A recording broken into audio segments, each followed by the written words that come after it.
Ang sino man magsabi na walang paki ang Senado sa usaping ito, isa lang ang masasabi ko. Walang gamot sa kakapalan ng mukha mo. Welcome back sa aking YouTube channel. Para sa mga first time lang po na manood, just click mo na yan, Jeremy's TV, Manila.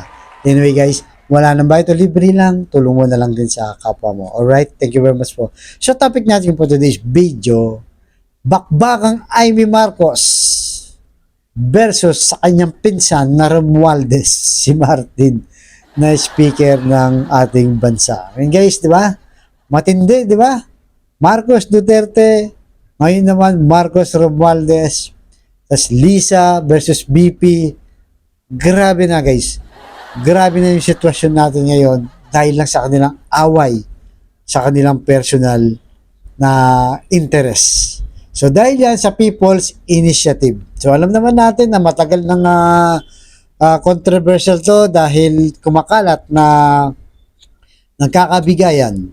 Binabayaran yung mga taong pumipirma nito para pumayag na matuloy itong People's Initiative. At nagbabangayan na rin Senado versus Kongreso dahil din sa People's Initiative. So dahil yan guys, nagkaroon ng hearing na ang chairman ng committee na yan, itong si Super Ate Amy Marcos.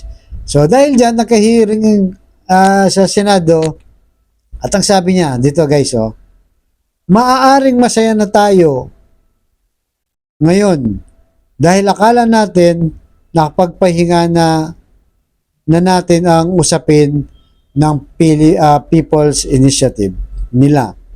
Pero hanggat hindi natin ito nahihimlay, babangon po muli ito upang maging multo.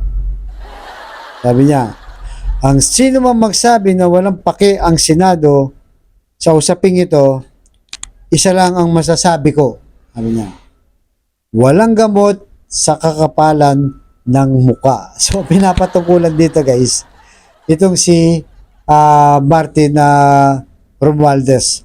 So narito guys, panoorin muna natin yung maiksing balita. Alright? Pasok, Nasa QNTV. pagsisimula pa lamang ng pagdinig ng Senate Committee on Electoral Reforms and People's Participation, nagbitaw na agad na maaanghang na salita ang chairperson ng komite na si Senator Ivy Marcos.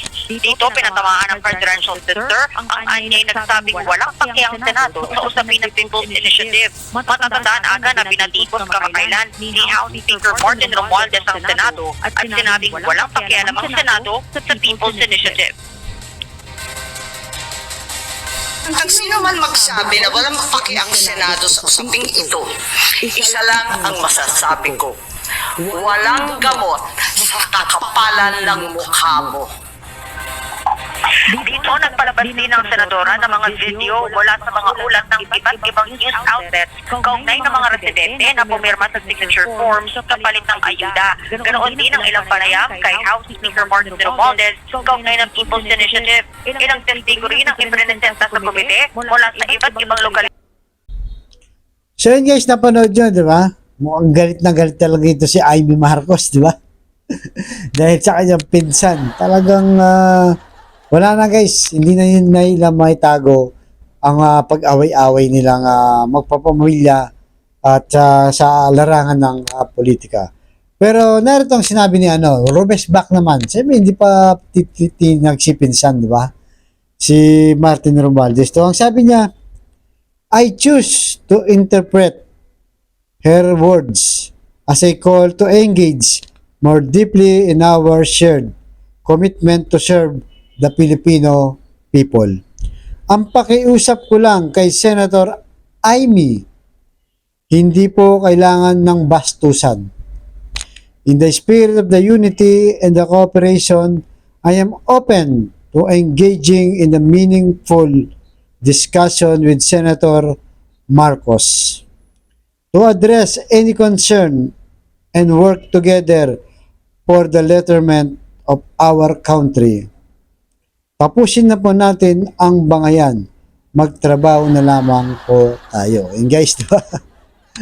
Rumes back, di ba? Grabe talaga guys, di ba? Kung ano nangyayari sa ating mga leader ng ating bayan.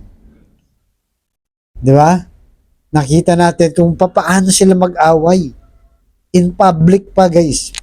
Na dapat sana sila yung huwaran. Sila yung mga modelo ng ating bayan bilang isang lingkod bayan, di ba? Na tayo pa yung nagpapasahod dito, itong masakit dyan guys. Tayo pa nagpapasahod dyan. Masarap ang kanilang buhay. Habang ang mga ordinaryong katulad nating nagtatrabaho, patuloy ang pagbayad ng tax, di ba? Sa lahat ng ating kilos, lahat may tax.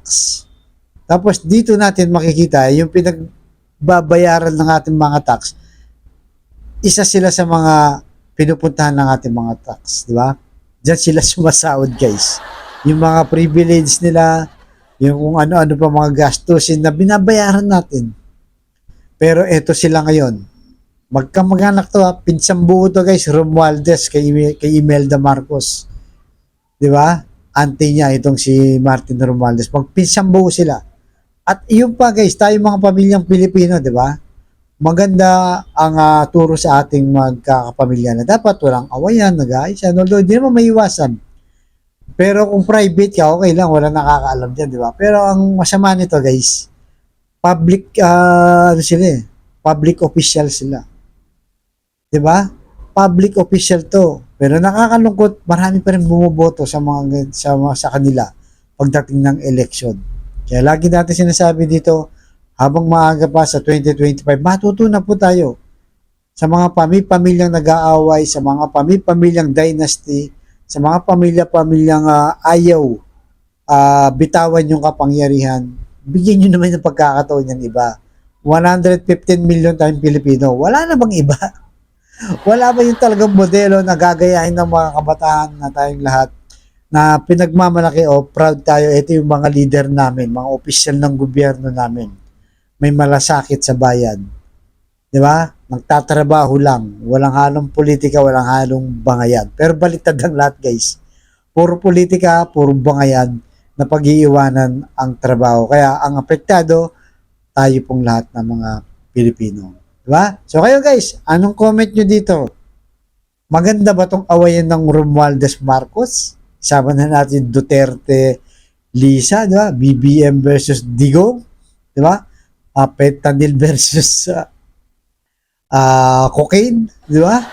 So, wala diba? Wala tayong makita guys. Kailangan talaga. Pero wag tayong magsawa, magdasal tayo na bago dumating ang 2028, uusbong yung mga dapat na karapat-dapat na maglingkod, sumuyo sa atin. Di ba? Sa ating bayan na public servant talaga, walang inaatupag kundi magtrabaho lang na magtrabaho. Pero ngayon pa lang guys, kung sakali, tatakbo si Yorme. Yan, pang world class yan. Hospital, eskwelahan, Manila Zoo, lahat. Talagang may resibo.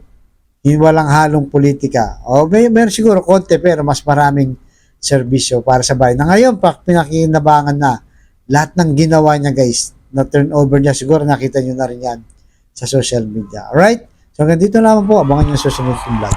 Thank you very much.